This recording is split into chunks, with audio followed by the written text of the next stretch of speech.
When it comes to learning English, everyone is doing the same thing. Learning grammar, practice, listening, reading books. All of these things are great. You should keep doing them, but if you want to have different results, if you want to be exceptionally better than all of the English learners out there, you have to be willing to go the extra mile and try something which nobody else is doing that will make you fluent fast. And that's exactly what we're going to discuss today.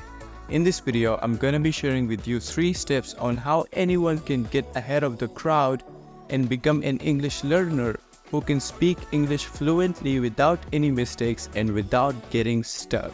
But first, let me tell you something. The most difficult thing about learning a language is to find the motivation to do it. It's hard to read a book instead of watching reels on Instagram. It's more challenging to have an English conversation than going out with your best friend.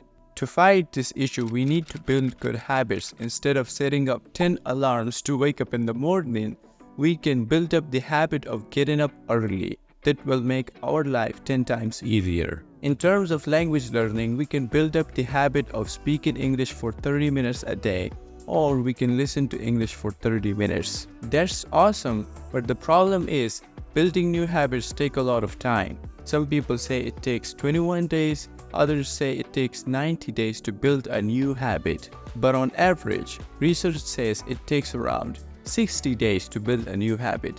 But there's still a lot of time. Remember, you want to get ahead of 99% of English learners. You have to become fluent quickly. By quickly, I don't mean in 3 days. Learning English is still going to take you a couple of months. But we can always make a process faster by putting in a catalyst. In this case, the catalyst is our first step, habit stacking. Use habit stacking to get more things done and save a lot of time. Here is how it works. If you want to build a new habit, associate it with a habit that you already have. Let's say you love running. You do it every day, it's your habit. Let's say you want to build a habit of listening to improve your English. Now you combine these two. You combine running and listening. You listen to English while you run. This is habit stacking. You associated a new habit, which was listening, with running, your already existing habit. This makes it so easy for you to learn English. You don't have to struggle with motivation anymore if you use habit stacking properly. Now you can speak with yourself while you walk, you can listen to podcasts while you cook, or some people listen to music while they read. You can combine any 2 habits as long as they fit together. So use habit stacking to your advantage to get ahead of 99% of English learners. Before we move on to the next step, imagine this. Imagine if you asked The Rock, "How did you get such a good body?" And he said, "Well, I just lifted some weights here and there and it just happened, If he said that, you would think he's crazy. You know why? Because in fitness, everything is planned out. They have diet plans. They have plans for what exercises they want to do to get those 6-packs. They have plans for everything. Nothing happens by accident. In language learning, it's the same. We must have a plan. If you fail to plan, you plan to fail. And that is our second step. Have a steady plan for learning English. There is a quote that I love from a book called The Art of War. It goes, "Every battle is won before it's fought.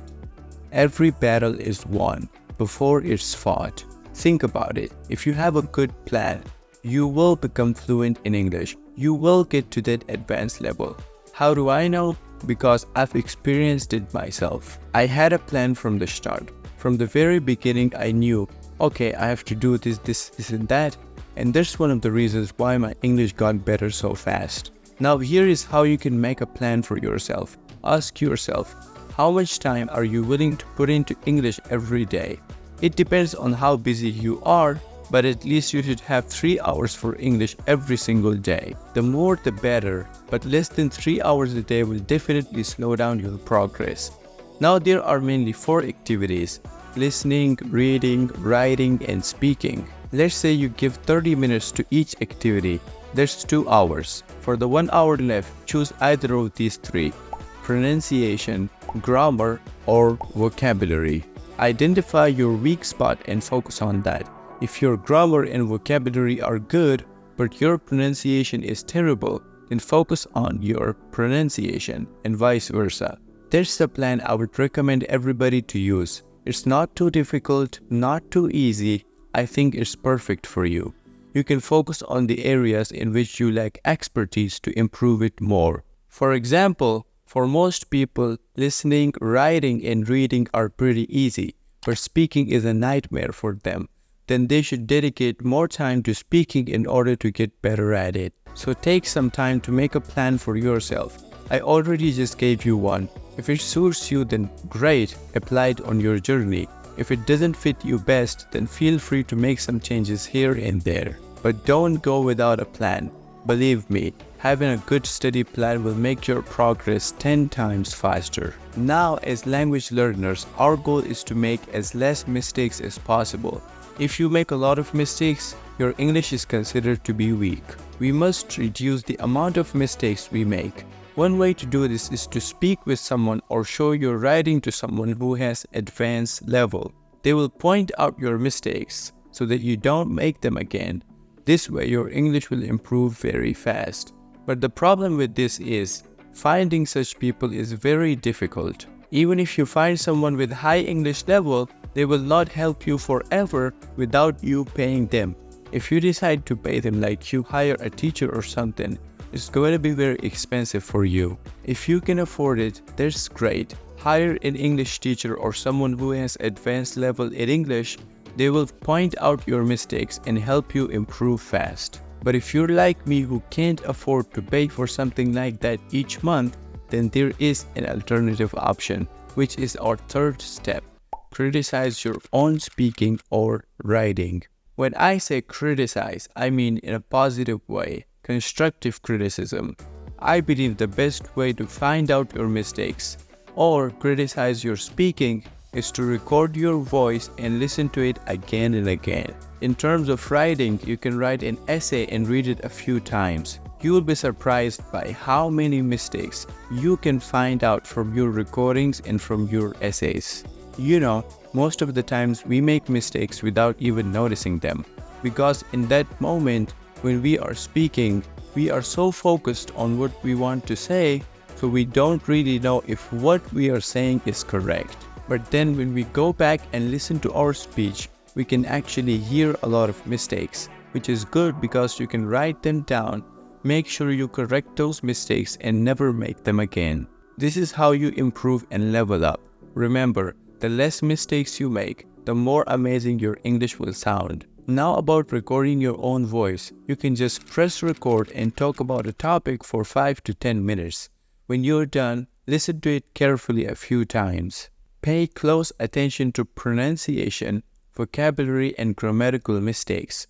Note them down, correct them, and make sure you never make the same mistakes next time when you record yourself. If you repeat this process for a month every single day, I assure you your English will be unrecognizable. You will speak better than 99% of the English learners who are at your level now. But what if words don't come to your mind? What if you press record but you don't know what to talk about?